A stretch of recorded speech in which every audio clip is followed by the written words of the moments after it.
Hello, I'm Reverend Rick, and it is my honor to be with you today. We really hope that this video is a blessing to you. And if it is, please consider making a donation. People watch our videos locally when they cannot necessarily come to church throughout the United States and the world.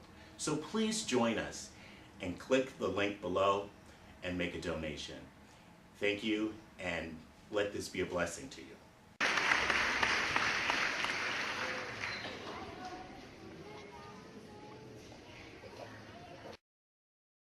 Let's prepare ourselves. If you put your hand over your eyes, I open my eyes to see the spiritual truth today. Now over your ears, I open my ears to hear the spiritual truth today. Now over your heart, when you extend out your arms, I open my heart to receive the spiritual truth today. The spiritual truth that I'm working with is that every single one of your blessings is a direct result of your alignment with Spirit. Amen. See, sometimes we think our blessing is magic or it's a miracle. It's not magic, it's not a miracle. It's a direct result of your alignment with Spirit. It's important that we get to know that, because I don't want anybody to leave here this morning thinking that they have to get a God in the sky to notice that they need a blessing in their life. Because if that blessing is not forthcoming, you're going to start thinking that God doesn't love you, or that God ran out of miracles, or something that is not true. All of your blessings are a direct result of your alignment with Spirit. And that's good news, because we can always realign ourselves if we're not getting the blessing that we want in our life. See, we want everybody to know that spiritual truth today, that it's a direct result of your alignment with Spirit, because once we know that, then we can know we know that we are abundant people, that we are one with all beings in our life, that we have everything we need for success and everything we need in order to manage our family life. We have everything we need to be as compassionate a being as possible on this planet. See, we want to match up spiritual truth. In fact, truthfully, the only thing I do here on Sunday morning is work to help us understand how we need to match up spiritual principle with the experience of life, and to get it closer and closer and closer. Well, in order to be able to master today's spiritual truth, we have to become masters of one spiritual practice. And the spiritual practice that we have to become masters with, and I'm talking about must become, it's not optional, and that's forgiveness.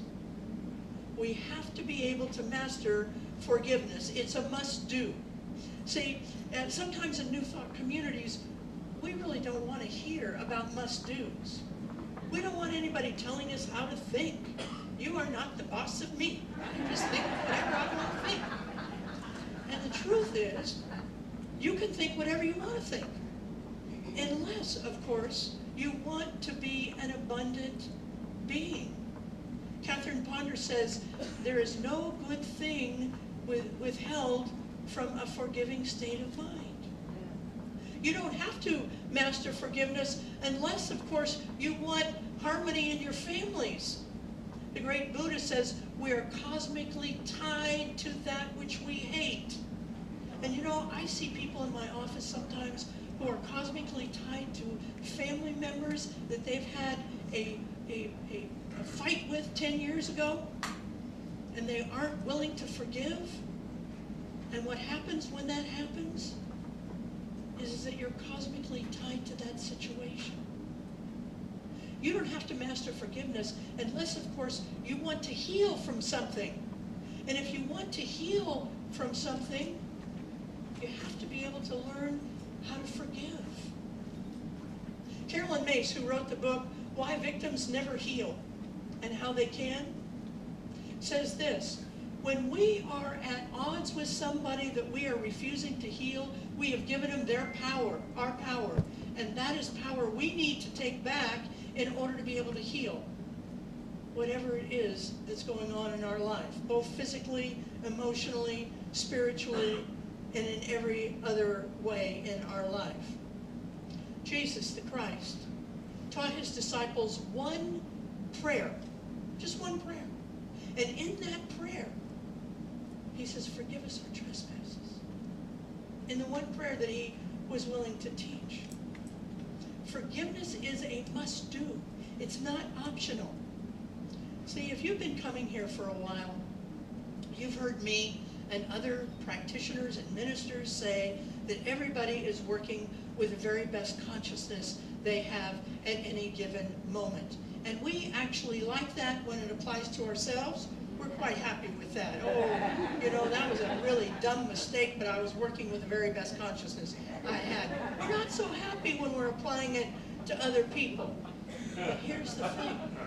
It's always true. It's never, ever not true in our life. And it's easier to swallow if we don't mix up forgiveness and tolerance. They're not the same thing. We have to become masters of forgiveness in order to be abundant, successful, healing people. But we don't have to master tolerance. Some forgiveness is forgive and forget.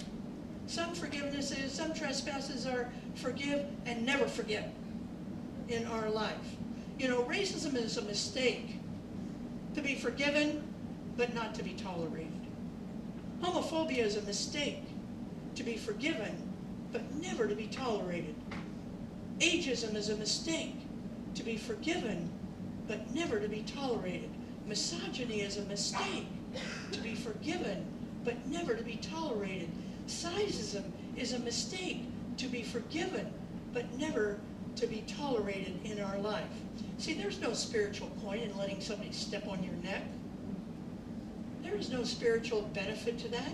The whole idea of turning the other cheek doesn't mean for us to become a punching bag for unleavened people or half-baked people. Ever. In our life.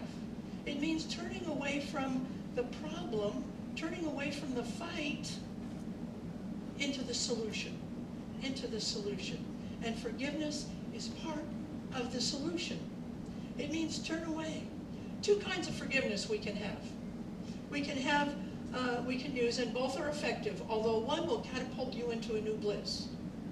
The first one is the traditional kind, and that's the kind of forgiveness that asks us to forgive by knowing that whatever mean-spirited thing that was done to you was done by a person exhibiting a low vibration. I call it it's what Jesus said, forgive them, Father, for they know not what they do. It's looking at people and saying, that was really stupid, but I'm going to forgive you for it. That's the first kind of forgiveness in our life. The second kind of, and I call that the clenched teeth forgiveness. And I've done that, you've all done that, we've all done that. Father, forgive them, they know they're just really stupid, and I forgive them anyway. Traditional forgiveness will always work. It will always work. But a deeper forgiveness model is available to us called radical forgiveness. Written, designed by a man named Colin Tipping, written by, in a book called the same name, Radical Forgiveness. It makes the underlying assumption that there is no victim in this world. And that's hard for us sometimes. Because sometimes when it hurts, when our pain is there, when we're sick to death of over and over and over being trespassed against, it's hard for us to understand that. But there are no victims in this world. There's no right or wrong, good or bad. Only our thinking makes that so. Only our thinking makes it good or bad, right or wrong. Radical forgiveness asks us to recognize that there's nothing in our experience, either individually or societally, that is random or is a mistake. It's based on the idea of this. Your soul and our collective soul societally has called an experience, has called a comment, has called an event into our experience for one reason only, and that's to be healed. Course in Miracles says it must be revealed in order to be healed. So radical forgiveness says that we're calling these experiences into our life so that we can heal them in our life. Not dismantle them, but dismantle the button that caused us to hurt. See, not endure it, not minimize its damage, but to heal from it. You know, here's what's happening, I think, in the world. The media, both the mainstream and social media, are helping us to heal from racism, misogyny, and a whole bunch of other stuff in our life. In some ways, now this is hard to say, and it's going to be hard to hear, but in some ways, we can thank unconscious police for bringing the conversation of racism to the table in our life. We can thank unconscious police for giving birth to Black Lives Matter and all of the allies that are bringing this to the table that we can't ignore anymore in our life. See, in some ways, we can say, look, you can't shoot somebody in the back 7 times anymore.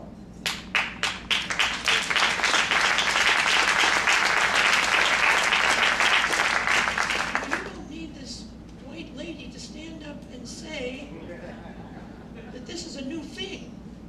People have been shot in the back, hung, and many other things for years. But now, we're saying no more. You can't do it anymore.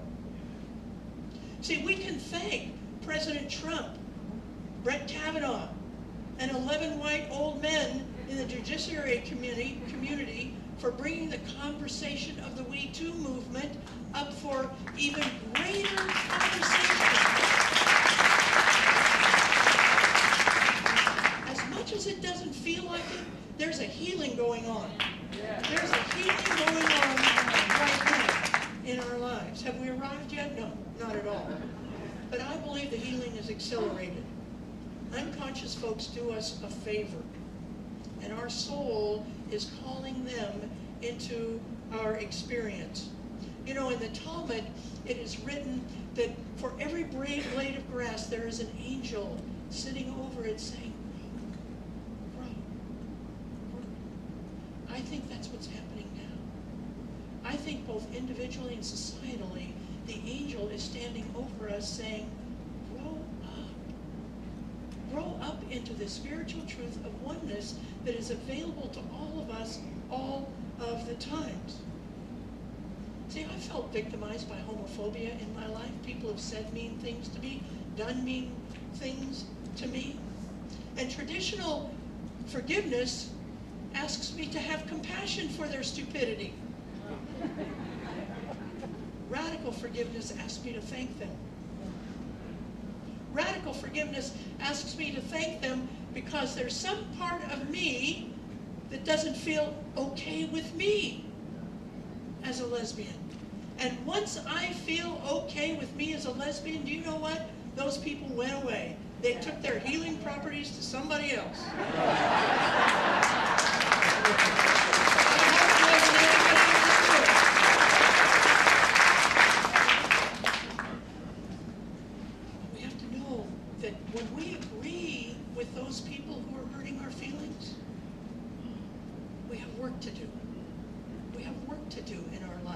If there's any place in our life where we don't feel okay, where we don't feel whole, perfect, and complete, we have work to do in our life. See, the Bible says, what people mean for good, what man means for evil, God always means for good. And that good is that we begin to understand we personally, individually, and as a society, don't have to agree with them. We don't have to agree with them anymore. Try it on yourself. Next time somebody at work says something negative about your work product, ask yourself, was in fact that my best work product? Or did I just call that into my experience to up my game about my work product? And if that's not true, if my work product, I feel proud about it, I feel good about it, it won't bother you. They can just yammer on about your work product and it won't touch you. You will not feel hurt. The next time you're at a family event and somebody talks about your weight, and you all know who I'm talking about because I've had it done a million times, Great Aunt Minnie just has to bring it up.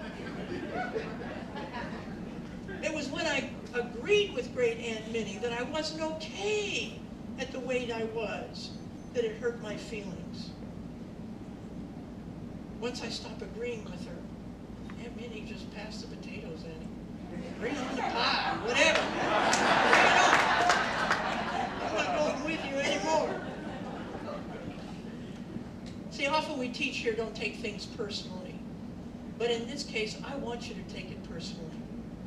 I want you to take every mean-spirited comment, every mean-spirited thing very personally.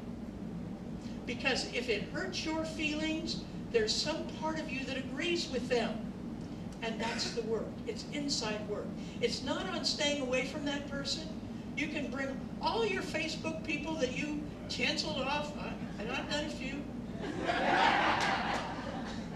Bring them back. Bring them back.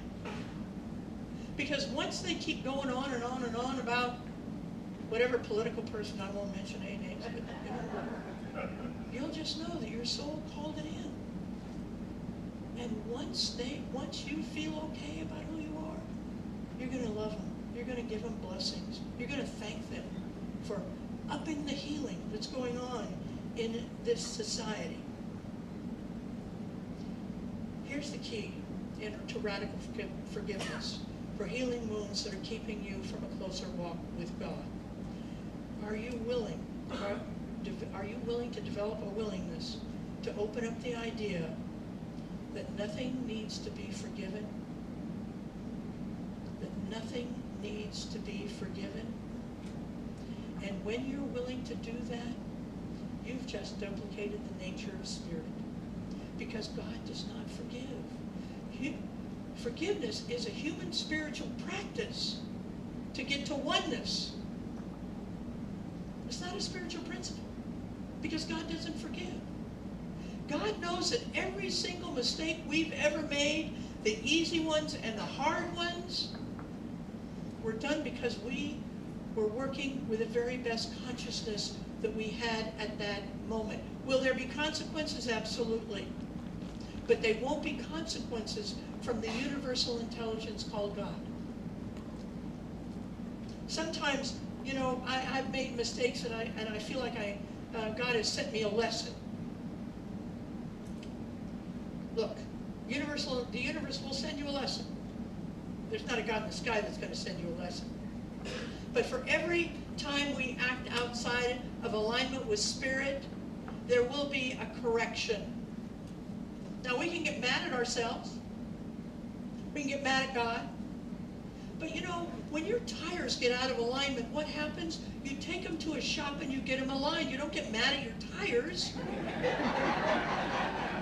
So we have to stop getting mad at ourselves and just take ourselves to the church shop, to the practitioner shop, to the reading shop, to the prayer shop, and get ourselves back into alignment. See, these lessons that come to us, they're not shaming lessons. They're not you're a big dope lesson. They're a lesson that says, come on back.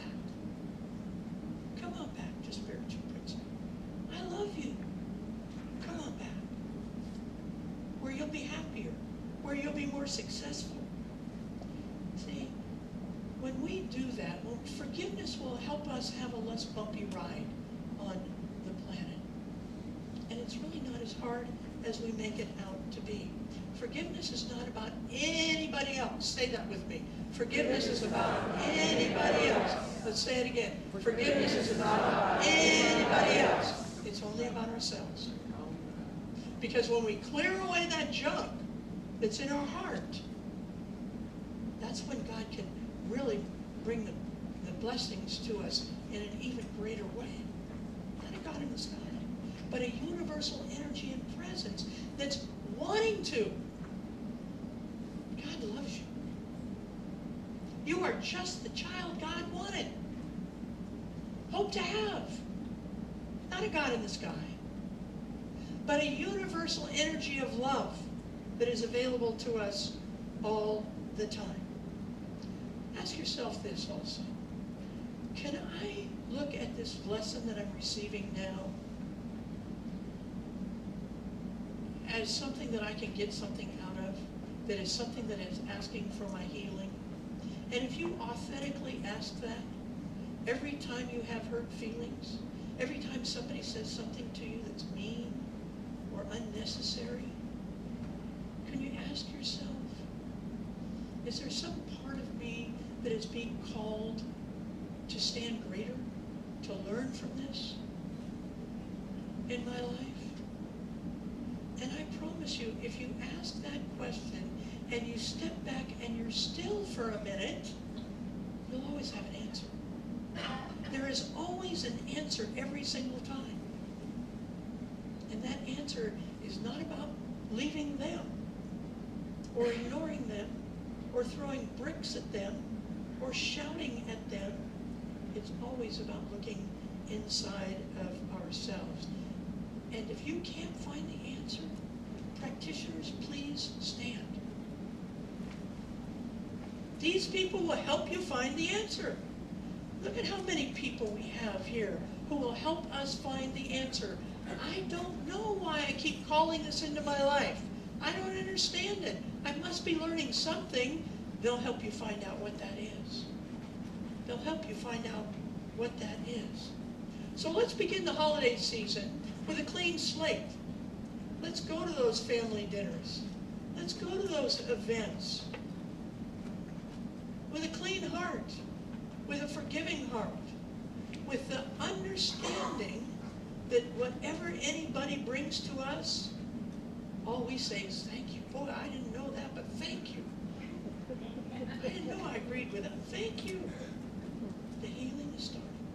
Let's take this message into prayer, knowing that there's only one power.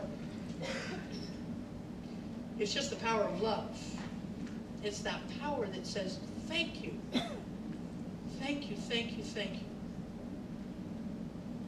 Thank you for everything that comes my way. Thank you for the band. Thank you for the choir. Thank you for all of the volunteers here today. Thank you for Justin. Thank you for Mark Kellogg for bringing us a whole new set of sound system. Thank you. I give thanks for all. I release His word in the lawn. Together we say, and so it is.